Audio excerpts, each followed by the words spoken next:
ce que Jésus lui-même a vécu dans le jardin des Oliviers, lorsqu'il fit l'expérience de l'hématidrose.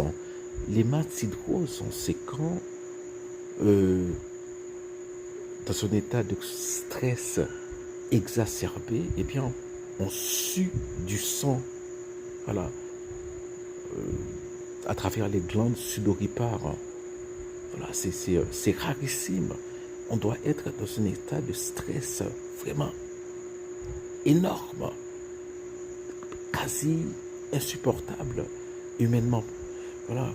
Donc, Jésus, il a vécu ça au calvaire.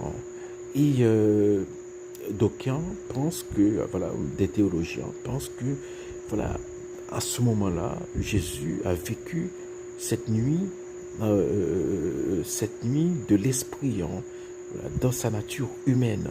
Donc il a choisi voilà, de faire notre chemin. Voilà, Jésus, il a vécu notre vie pour nous. Voilà, comme ça, lorsque nous arrivons devant lui à notre mort, nous ne pouvons pas dire eh bien Seigneur, voilà, j'étais pauvre, je n'étais qu'un charpentier, je n'avais pas d'argent. Ben, lui, il n'était pas charpentier, voilà. Donc, de cette manière-là, on n'aura pas d'excuses, parce que Jésus, il a tout vécu, il a vécu en pauvre. D'ailleurs, bon, il était SDF, il n'avait pas de maison, voilà, il n'avait pas de possession. Et ensuite, il a vécu la nuit de l'esprit. Il a vécu voilà, une nuit de l'esprit prolongée. C'est le chemin du calvaire, l'humiliation de la croix, d'être cloué nu, tout nu. Il était vraiment tout uni. Si trois lois que vous mettez, c'est par pudeur que avec le temps, sous crucifixion européen, on mettait, mais c'est tout uni que tu crucifié le monde. Donc voilà, il a subi la douleur psychologique, la douleur physique.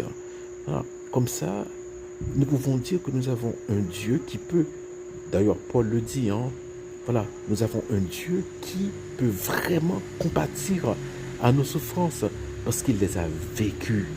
Voilà, les tourments psychologiques, la trahison, voilà, la haine, l'humiliation, les cracher dans figuille, les soldats cracher dans figuille, foutre leur soufflette. Voilà, nous avons un Dieu qui a vécu notre vie. Voilà.